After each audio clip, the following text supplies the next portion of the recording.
Hello everybody, welcome back to my channel. Today we're talking about skincare, products I use, and I'm going to give you a lot of useful tips. I have a partnership with the Asian beauty retail site YesStyle.com, which carries skincare from well and lesser known brands from Korea, Japan, China, and they have all of the brands that I use. And months ago they sent me these products that they wanted me to try out and do a video about.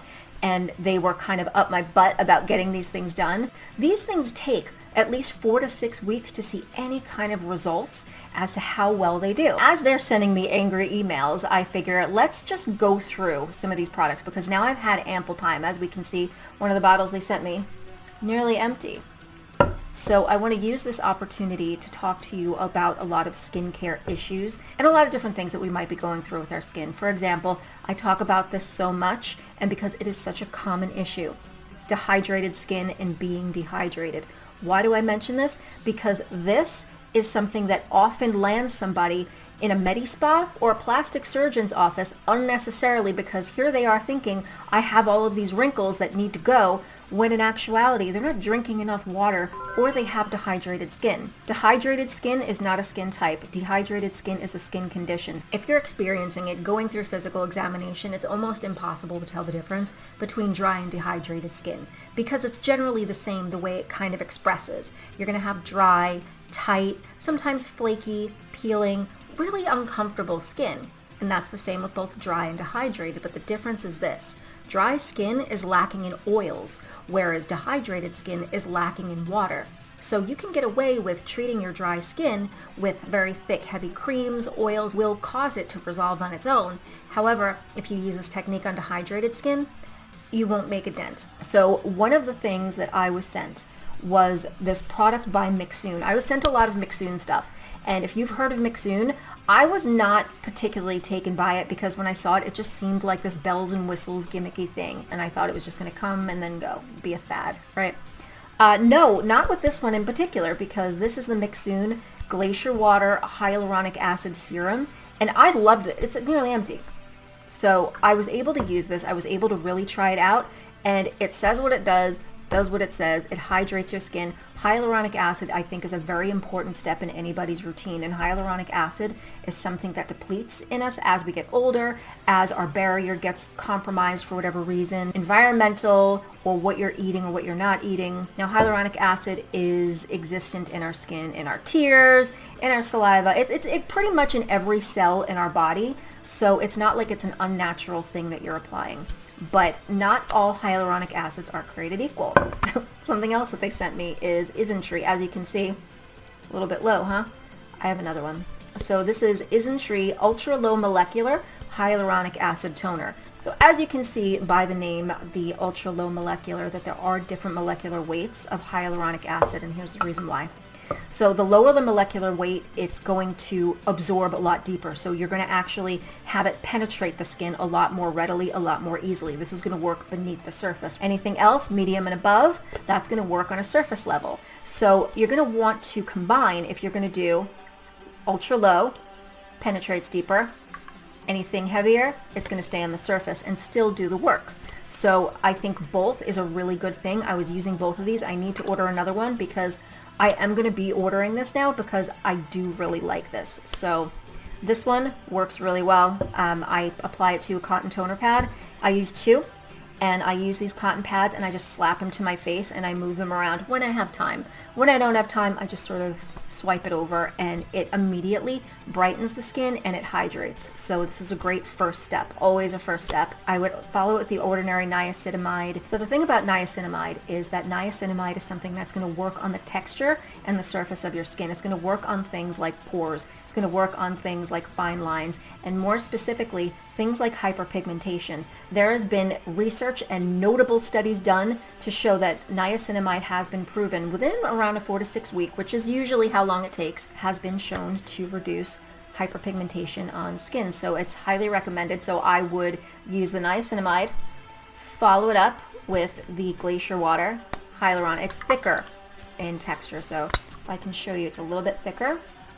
If you look at my face right now, it's super, look at that. See how shiny I am right now?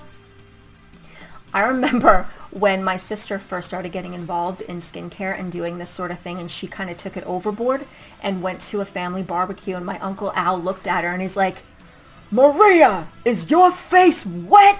I laugh every time I think about that. But so it's a little bit thicker. Let me show you. Just looks like I have a wet hand. But as you can see, it's dripping slowly. That slow drip lets you know it's a little bit thicker. So what I did with my skincare is I did my makeup and then I apply skincare over it because I like the overall effect. I like being shiny because anything that is dewy just kind of signifies health. It reflects light. We want this to match this. This is something that ages women so much, and I would see it in my treatment chair a lot. So women, I always say treatment chair, it's a table. But I would have women come in and they would do amazing things with their skin. They would get all this work done. They would get laser, Fraxel, you name it. They would get it all done and their skin would look fantastic. But they never did the same things with their neck and their chest. So they were applying their sunscreens to their face. They were doing all of their skincare. So here and here, they were getting all that exposure to the sun. They weren't getting the same benefits from the skincare they were applying to their face. So whereas their skin on their face may have aged slower, this went at a normal rate. So always remember, neck, décolleté. Do not neglect these places. Hands as well. So after you apply your product, you're going to have a bunch left. Just go like this every few minutes. Treating dehydrated skin also benefits people who are struggling with either premature aging or aging in general, because using a really hydrating routine is going to help with aging skin. It's kind of a two-step process when it comes to being hydrated, because it's not just using hydrating products. This is going to sound so ridiculous to some of you, but I know I got my other people out there that feel the same way. It is hard to drink water. It is not as easy as just taking a glass to your lips and then drinking the water, especially when it's cold. I don't want that. When it's cold outside, the last thing I want is putting cold inside my body, so what I end up doing is drinking a lot of tea. Caffeine is dehydrating. I have been hospitalized on more than one occasion due to extreme dehydration. It was a lot worse when I was younger. I would play outside with my friends, wouldn't drink water. Come 7 p.m., I would have a blinding headache and not know what was wrong. And then as I got a little bit older, I realized, did I drink any water today? Let me try that and maybe I'll feel better. And then miraculously it worked. But also being a product of the 80s and early 90s, we didn't really drink water. If you ran out of things like juice or soda or iced tea or lemonade or anything like that, that meant everyone was going to die, because heaven forbid you should drink tap water. And the crazy thing is that we were kind of warned against drinking tap water. Tap water was meant to be this big bad thing. You couldn't drink the tap water. Nobody should ever drink the tap water. And family would constantly forewarn you, don't drink the tap water. But they would also use this tap water to make the Lipton iced tea with the iced tea mix, the Country Time lemonade, the Tang, the Kool-Aid. They would use this very same tap water to make these drinks, and miraculously it was suddenly okay to drink again, because something happened on a spiritual, magical, and molecular level when you mixed the Kool-Aid, the sugar, and the water, and it was suddenly safe again. As difficult as it is to drink water, it's something you have to really for me, it's the same exact thing. It's something I need to make a conscious effort to do. I have to make a conscious effort to remember to drink water, because if I don't, I won't. I'll go the whole day without, and I have to physically keep a big jug with me and continuously refill it and drink it until it's gone for the day. Otherwise, I won't do it. And it's a major problem. So you will see these benefits. And what I would do with a lot of my clients who would come in that I built up a little bit of a rapport with, and they would openly talk about things that they wanted to do on a cosmetic level, a little bit deeper. They wanted to go get fillers. They wanted to go get Botox. They wanted to go get facelifts, things that would tighten the skin and remove wrinkles, because they would point to these areas. And being somebody who's chronically dehydrated, because I just can't physically bring myself to drink water and have to be forced, I have seen my skin in the depths of what can happen when your skin gets dehydrated. So I know what happens after you drink water. Suddenly those lines, they plump right back up again. So I would issue them a bit of a challenge. I would say, I think that you have dehydrated skin. So let's try something out first. Before you go and do all this stuff, let's try this first. And then I would advise them to drink a certain amount of water a day. But I would also have them include different skincare products that they would apply twice a day that was water-based rather than cream based, because when it comes to things like this is one of my favorites, by the way. It's Tear Milk Skin Toner. It's not greasy, it's not oily, it's not wet. So that's an important feature because a lot of people, they really do not like the feel of anything oily or greasy on their face. But what I like to do with the Tear Milk Skin Toner, I like to apply water over it. So I'll press it into my skin and then I'll really massage it in, and then I'll dip my hands in water and then I'll massage the water into my face, and that helps kind of push everything through. This whole routine has a lot of hyaluronic acid in it. So the thing about hyaluronic acid is that it holds 1,000 times its weight in water. So when you're using something, let's say on an ultra low molecular level, that's going underneath the surface of the skin, and then on top of that, you're massaging water through, and that penetrates into your skin, what you're doing is you're causing this to hold 1,000 times its weight in water. And it's not really going to go that deep into your skin. The only thing that's going to go really deep into your skin as far as hyaluronic acid is concerned are fillers, like Juvederm, Restylane. Those are going to go deep. But if you happen to have fillers, something important to know is drink a lot of water as much as you can, because again, it absorbs 1,000 times its weight in water. So if you keep yourself hydrated, you keep your fillers for longer, especially if you're using hyaluronic acid products. It's not going to keep it for a crazy long amount of time, but it helps keep them maintained, depending upon where you have it. If you have it in your lips, I wouldn't recommend putting any of this stuff on your lips. Tastes bad. So the reason that I'm talking about dehydrated skin is because of my dear friend Mike. A lot of you remember Mike. Mike has gone to England for the next year, and he might be staying there depending upon how things go. But he wanted to go back to university there because he is an accountant here, but he wanted to get his international accounting license. So he is in the University of Leeds. But as you do, he has become fully immersed in that university lifestyle again. So I am Mike's esthetician when he's here. And he started sending me messages saying, I don't know what's going on. I think it has to do with the environment, the change of weather and climate and that kind of thing. But my skin is just so incredibly dry. But as he's become more immersed in the more university lifestyle, I'm also getting videos like this.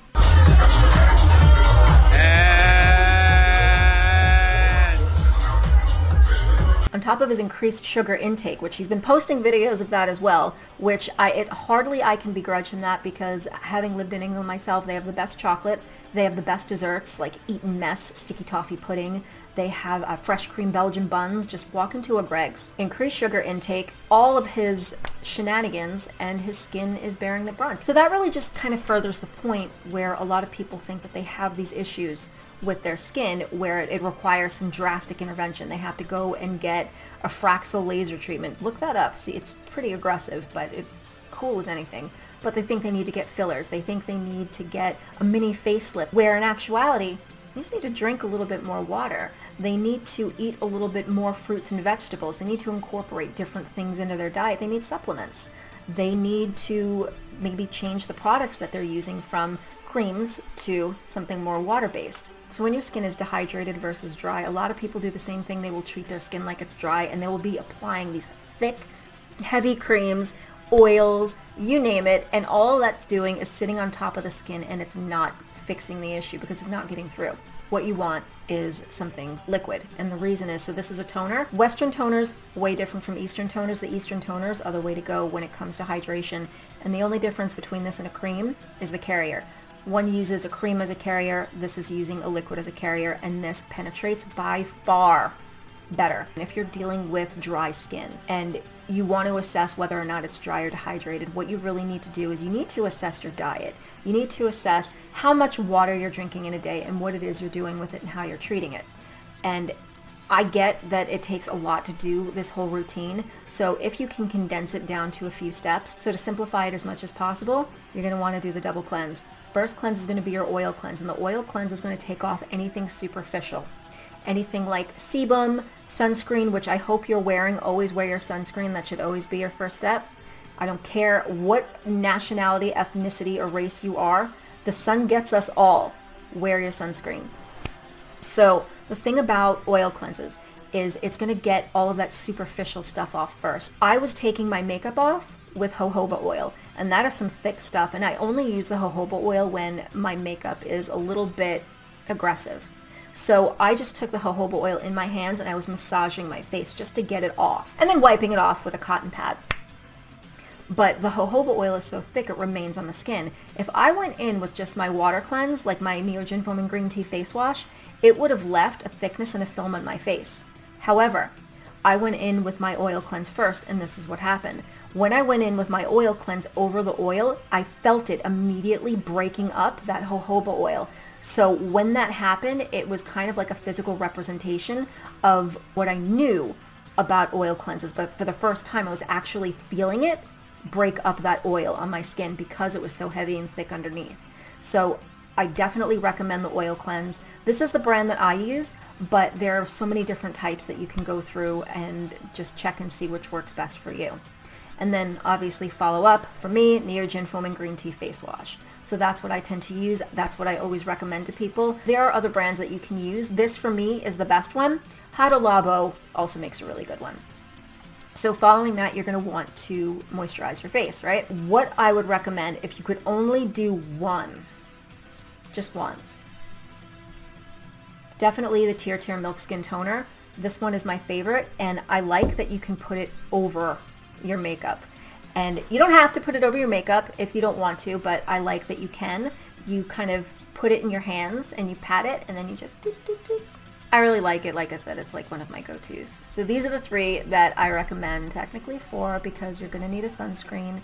I recommend a sun cream, and Soon makes one that I really did like, but what I liked better, way better, is the Beauty of Joseon sun cream. Sun creams are different than the facial sunscreens that we use here in the US. This one is a Korean brand.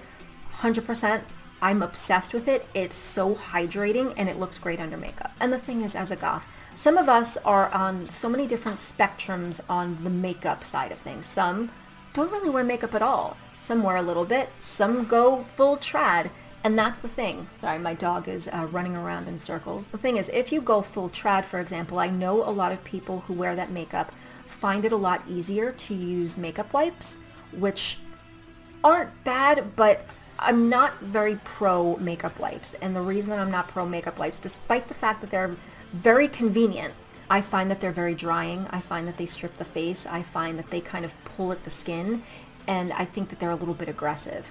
If I could give you any tips on that, I would say get yourself some jojoba oil, apply it to the makeup wipes first, and then take your makeup off, because that's going to be something that is a little bit more helpful, and it's not going to be as aggressive to your face, because when you're constantly doing that, you're applying this heavy makeup, which tends to be comedogenic, and then you're taking it off with these aggressive makeup wipes that are drying and compromise the surface of your skin. You're going to find yourself with a lot of skin issues, whereas you wouldn't necessarily have them if you left your shit alone.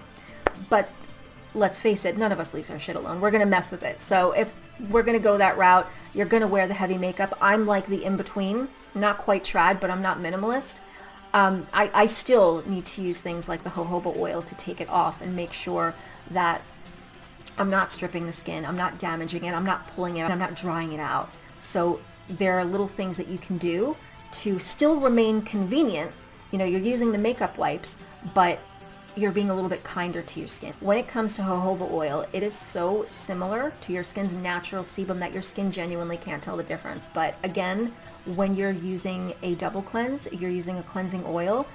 I couldn't believe, after I applied this jojoba oil to my face, when I put that oil cleanse on, it's still another oil.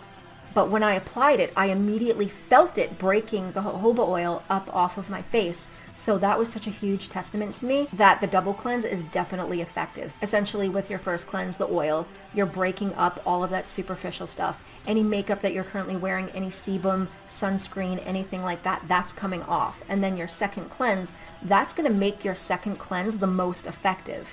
And it's going to get in, and it's really going to get anything else left behind. On top of all the hydrating ingredients that I do use for my face, I also like to do exfoliation. Exfoliation is a very important step in your routine, but it all depends on your skin type, because not everybody is designed for specific types of exfoliation. Chemical, mechanical. But your chemicals, not all chemicals are created equal either.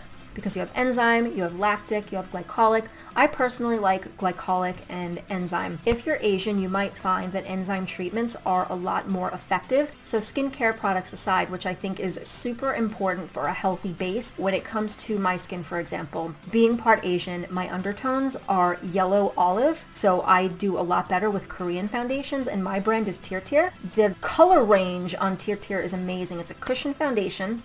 And if you're somebody who really likes to keep things mild and gentle, you don't really want to go crazy on the foundation, use the Tear Tear. It's a cushion foundation. Make sure you watch the tutorials on how to use that, because people try it for the first time and they press too hard and they're like, this is thick. It's not meant to be. You press ever so lightly, flip the cover down, and then there's a little pad where you can dab it where you want to get that excess off. However, that being said, remember I said if you press too hard you get a lot. I myself kind of go for the lighter application because I want to make sure things look a little bit more natural. I like to keep, the makeup a little bit bold, but the skin as natural as I possibly can keep it. Makeup was not my strong suit in aesthetic school. It was, thank goodness, I was good at the other stuff because they let me just scrape by on the makeup stuff. Fortunately, when I was in school, my instructors knew exactly where I wanted to go. I wanted to either be in product development, I wanted to be directly involved in skincare, I wanted to do the treatments, and I excelled so much when it came to the academic portion of things that my frighteningly horrific skills in makeup, I don't think you quite grasp how bad I am. They let that pass and they let it slide, provided I promise never to touch any makeup product to anyone's face, and I never have. The company e.l.f. once tried to recruit me because they wanted me to be a makeup artist and a key holder. I made them regret that real fast. Should ask my sister about that one. They said I made her look like an Irish chola, and that if I did that sort of makeup on the clients that came into the store, given the affluent area, they get a lot of teenage girls, that I would make them cry. So that being said, if you have a darker skin tone or you have undertones in, say, olive or yellow, it's hard to find a red lipstick that doesn't make you look like Ronald McDonald. For me, Adrienne LeVay helped me out hardcore. She sent me a gift once, and it was Black Moon Cosmetics, and it was a lip color, liquid to matte, called Mortis. Changed my life. This color is the only thing I've replaced this a billion times.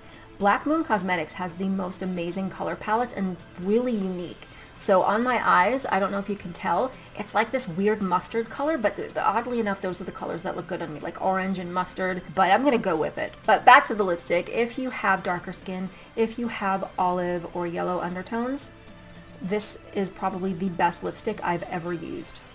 And I love it. I will never not use it, and I hope that they don't discontinue it. This lipstick that I'm wearing is also Black Moon Cosmetics, and it's a color called Deranged. 9 times out of 10, whenever you're looking at me, their cosmetics are what's on my face. They're my absolute favorite, and when I find something I like, I stick with it.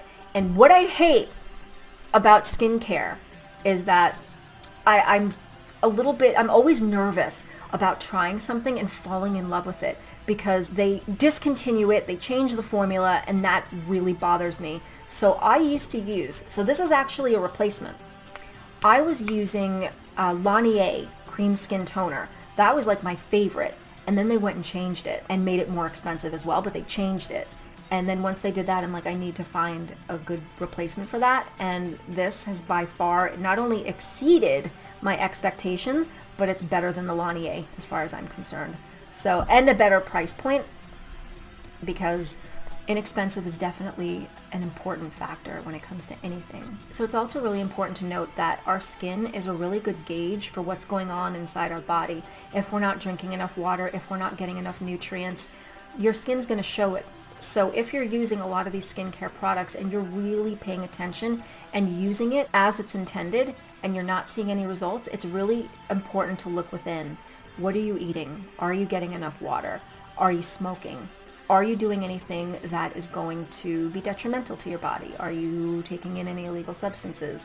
Are you drinking excess alcohol? All of these things will have an effect. And that's one of the reasons that I really want to pursue a career as a dietitian, because the relationship between the two are heavily interconnected, because your skin is a really good gauge for what's going on the inside. But what we do to the inside of our body, the nutrition that we take in and the way that we take care of ourselves on the inside, it does show on the skin, good or bad. So technique is also really important when applying skincare products. You never want to pull down. You always want to go in upward motions, and you always want to kind of turn things into a bit of a massage. I tend to do what's referred to as a cleansage, and I'll try to show you a little bit of how I do that. So I move my knuckles like this, and I press into my skin, and then I go up here like this. Palm first, and then pull along the rest of the hand, and then pull like this. And I also apply my serums and toners like that, and you'll find that your forehead comes out really shiny. I love a good shiny forehead. So I'm going to put a link to all of these products in the description, and on YesStyle I have a coupon code, which is always good. I'm all about being frugal. And also what I like about YesStyle is the fact that if you are interested in certain products, it recommends others that are like it. Always read the reviews. The reviews are really going to help, and you're going to see their full experiences, because I like to see how these things work out in the wild, because it's all fine and good to like put a picture of the product and then explain it. I want to see how it works on other people's skin. I want to know their reaction to it. I want to know what it feels like. So when you have websites that will allow people to post these reviews, read them, because it's going to save you money, and it could save you a potential reaction to a product that you might have accidentally used not knowing any better. So I'm going to put the links in the description of this video, and I also have a coupon code, so use the coupon code, get your money off, and I hope that this video has been helpful. I'll also leave in the description the chemical peels that I use. I always use Dr. Dennis Gross Alpha Beta Peel Pads. They're my favorite. If you want to try them out, that you usually get like a big box, but you can get like for $20, you can get a box of 5 on Amazon. I've vetted it, and usually I'm a bit iffy with getting skincare products on Amazon, but this is legit. So I hope that this has been helpful, and if you have any questions, hit me up. Till next time, guys. Bye.